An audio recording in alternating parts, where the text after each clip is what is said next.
Hello everyone, তো দেখো আমি আবার একটা নতুন ব্লগ নিয়ে চলে এলাম। তো আগের ব্লগটায় তোমাদেরকে বলেছিলাম যে আমি কোথাও একটা যাচ্ছি, কিন্তু তোমাদেরকে এটা বলিনি যে আমি কোথায় যাচ্ছি।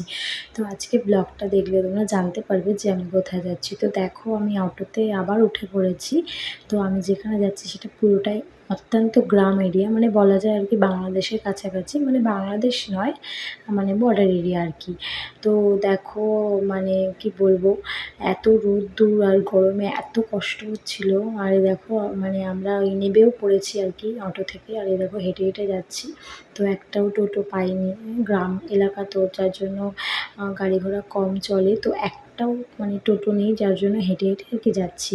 এই দেখো এখানে পাট শুকোতে দিচ্ছে সবাই আর কি ধুয়ে। পাটের গন্ধটা এত বাজে লাগে আমার তো গন্ধে ভীষণ আর কি বমি চলে আসছিল, কি করব। আর এই দেখো এই যে পুকুরটা দেখতে পাচ্ছ, এটা আমার মামা শ্বশুরদের পুকুর আর কি। এখানে দেখো হাঁসগুলো চলে বেড়াচ্ছে, তো দেখতে খুব ভালো লাগছিল। আর এই দেখো এই বাড়িটা হচ্ছে আমার মামা শ্বশুরদের বাড়ি, তো আমি এখানে চলেও এসেছি। আর এদিকে দিদা দেখো কত কি আয়োজন করেছে, আর একা একা রান্না করেছে, আমাদেরকে আসতে দেরি হচ্ছিল তাই। এদিকে দেখো ইলিশ মাছ ভাজছিল, তো আমি বললাম সরো তুমি তাড়াতাড়ি ওঠো, আমি রান্না করছি। তো এইদিকে দেখো দিদা ডাল করে রেখেছে, ভাত করে রেখেছে, এদিকে আলু ভাজাটা করে রেখেছে, আর আমি ইলিশ মাছ আর কচুটা এসে রান্না করলাম, আর এদিকে মাটনটা বসিয়েছি আর কি।